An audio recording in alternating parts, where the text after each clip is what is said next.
In this video, I will look to review the shoes that were both performing well and also the cost effective of the performance in the 5 to 10k shoe, and we'll look at Asics, Adidas, Nike, Saucony, Puma and New Balance in this video itself. Enjoy! The second in the series of shoes takes us to the 5 to 10k distance, and the first shoe we're going to review is the Asics Metaspeed Sky. So it retails roughly at £225. The weight is roughly about 198 grams, with the heel to toe drop being about 5mm itself. So what we say about this shoe is that it's really something special. It's one of the best racing flats that they've tried out by the trialists on the study. It's ultra light, responsive, supportive in all the right places, zooms you forward to your next PB with fun and confidence.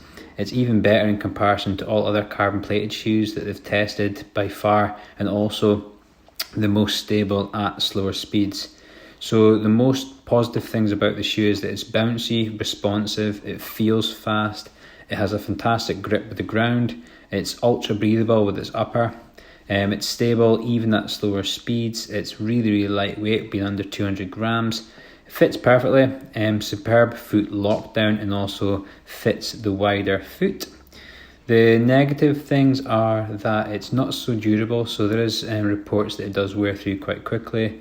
It is quite expensive at £225. They found that the foam wasn't as responsive in the colder weather, and there's no heel tab for pulling the shoe on. So that was the response for the Asics Metaspeed Sky. The second shoe in this series is the Adidas Adizero Takumi Sen 8. This shoe is a new breed of super shoe that mixes up all the up-to-date technologies in a lightweight package. Unlike other elite racers on the market, it doesn't have a towering stack, but what's groundbreaking about it is it's nothing less than speed. It's quite cheap as well, only £136. It's a bit of a steal. It's fast and it's ready to set some records from 5Ks up to a marathon. So the pros for this shoe is that it's quite a swift shoe. It's stable, lightweight, with the weight coming in at 193 grams. The heel to toe drop is 6mm, and currently just now you can get that knocked down from £180 to £136. It has like a glove-like wrap, so it feels like it fits around about your foot a lot better, and also holds your heel in place. The continental grip's a lot better on the bottom of the shoe, so it feels like it's got a sticky traction to the ground, and the upper is quite breathable. The only downside is that it's not as stable on slower runs, so if you're doing any recovery runs, it doesn't feel as stable a shoe. It's quite a narrow fit, so it's not really for the wide-footed amongst us. And it's a weird thing this, but the laces are quite hard to tie, and the laces keep coming undone. The next in the series is the Nike Vaporfly Next Percent 2 with the Zoom X foam. The Nike Vaporfly is probably one of the fastest shoes out there in the market, but it does have some of its problems, and I think that the majority of runners that use it will come across this. It is unstable, it's a bit narrow, and also it's really quite expensive. If your job is to run fast and you're a sponsored athlete, then I think these shoes might be a tool to help you win. But for the average Joe, again, who wants to drop 2 minutes off the 5k PB time, it may be a bit too much tech in the shoe designed for the 1% club. The pros are that it's insanely lightweight, with the weight coming in at 196 grams. The best price out there just now is $210, but I know that on Nike just now there is some knockdown prices. It's very breathable with a really breathable upper, very bouncy, quite responsive. It's a very fast shoe. Literally, you can take it out of the box and put it on your feet. There's no break-in period needed. Really good grip on dry surfaces, but not very good on the wet surfaces itself, and also on cornering. The negative things about it are that it's not very good for wide feet because of the narrowness of the shoe. It's quite an unstable shoe, so if you're doing any slower running, you tend to find that it doesn't feel as stable as when you're at speed. It tends to benefit 4-foot strikers more due to where the padding and the foam is, and where the rocker camber takes you to. The fourth shoe in the series is the Adidas Adizero Adios Pro 2, which retails roughly at about £141, so you can get it for reduced just now. The weight is 215 grams and the heel to toe drop is 10 millimeters, and it's a neutral shoe, so no medial arch supporting in there. One of the top tier race shoes from Adidas. It gets an update. The previous version won a lot of praise and world records with its carbon rod and plate design, also mixed with the Light Strike Pro midsole. The super shoe category was once owned by just one brand, Nike, but in 2021 there seems to be some serious contenders for the best in show, and this is one of the shoes that's tipped for that. The pros for it are that it's quite breathable, it's very responsive, it's got carbon rods rather than a carbon plate, which seem to allow the foot to adapt to the ground better. It's got a nice soft midsole, which allows again the carbon fibre plates to do their work, and the laces stay quite tight, so they've got quite a nice fit through them, and the price is quite achievable for a super shoe itself. The negative things are that it does run quite narrow, so people again with a wider foot tend to struggle with the shoe. It's unstable at slow speeds, like with a lot of the higher stack shoes, it tend to struggle at the slower speeds.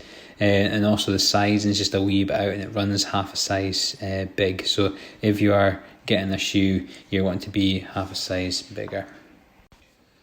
So the next shoe in the series is the Saucony Endorphin Pro 2, which is retailing roughly now about £190, and the weight is 223 grams, with the heel to toe drop being about 8 millimeters, with the cushioning being quite firm itself. So it screams fast. The Endorphin Pro 2 is the shoe. It's made for race day. You can't really go wrong with the Endorphin. It's carbon plated, snappy, rebounds nicely, it's light, and just everything's speed orientated. It definitely gives you that forward bolt that you're looking for in competition, so prepare it to take off at lightning speed. The main pros for it are that it's got quite a roomy fit, it's lightweight, true to size, it's really breathable with the upper, it's fast and efficient, it's quite responsive to the contact, and it's quite durable for a race shoe. And it's probably one of the most comfortable race shoes that was reviewed by the group that I'm getting the information from. The negative things were that it seems to be quite an unstable heel, and it's got quite a poor mid-foot lockdowns, which, although it says it's most comfortable race shoe, it does have its flaws with the lockdown system in the mid-foot. The next shoe in the review is the Puma Deviate Nitro Elite. So this shoe is retailing roughly at about £151. The weight is quite light at 190 grams, and the heel to toe drop is 8 millimeters itself there. So what do the reviewers say about the shoes? They think about the New Balance as their previous version, the Rebel, without a plate. That's the Deviate Nitro Elite from Puma. It's almost like a traditional racing shoe with the pop and bounce of the newer super shoes in the market, and it's with its natural feeling ride. It excels in long distance efforts and up-tempo paces. And the things going for it are that it's mighty fast, it seems to be stable, it's also roomy in the toe box, it's a racer fit, so it's quite low profile, it's a natural ride, secure heel clutch, it's lightweight, breathable, and also quite durable for a racing shoe. The only downside were that it was quite a scratchy upper, they said, so it looks quite a little bit scratchy and used, and also the tongue tends to jump about and folds under itself, and that was one of the things that they fed back was a problem with the shoe itself, the Puma shoe. The next shoe in the series is the New Balance Fusel RC Elite. It is retailing at roughly £196, and the weight is 221 grams with a heel to toe drop of 8 millimeters. So what does it say about that? It's a luxurious spa day treat for your feet. We'd take the New Balance Fusel any day. The midsole is very plush. There's a plate that balances it out, making the ride not only cushy but also very snappy and stable.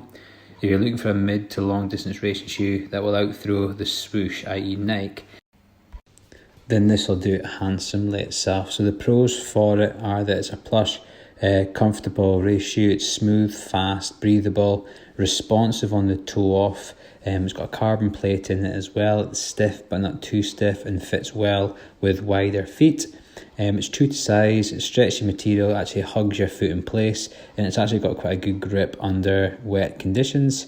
The negative side of things are that it is quite costly at £200 or just under £200, and it's quite a lot heavier by about 30 grams than other race shoes itself. And like the Puma, the tongue tends to fold under when you're running also, and can cause a bit of irritation on the top of the foot. So in summary, for the 5 to 10k shoe, the best performing shoe was the Asics Metaspeed Sky, and the second place was Adidas Takumi Sen 8, followed by the Nike Vaporfly Next Percent 2, and then the Adidas AdiPro 2, the Saucony Endorphin Pro, and the Puma Deviate Nitro Elite, and lastly was the New Balance Fuel Cell, with the most expensive being the Asics, the Nike, and Saucony, with the Asics Metaspeed, Nike, and the Saucony being over £200.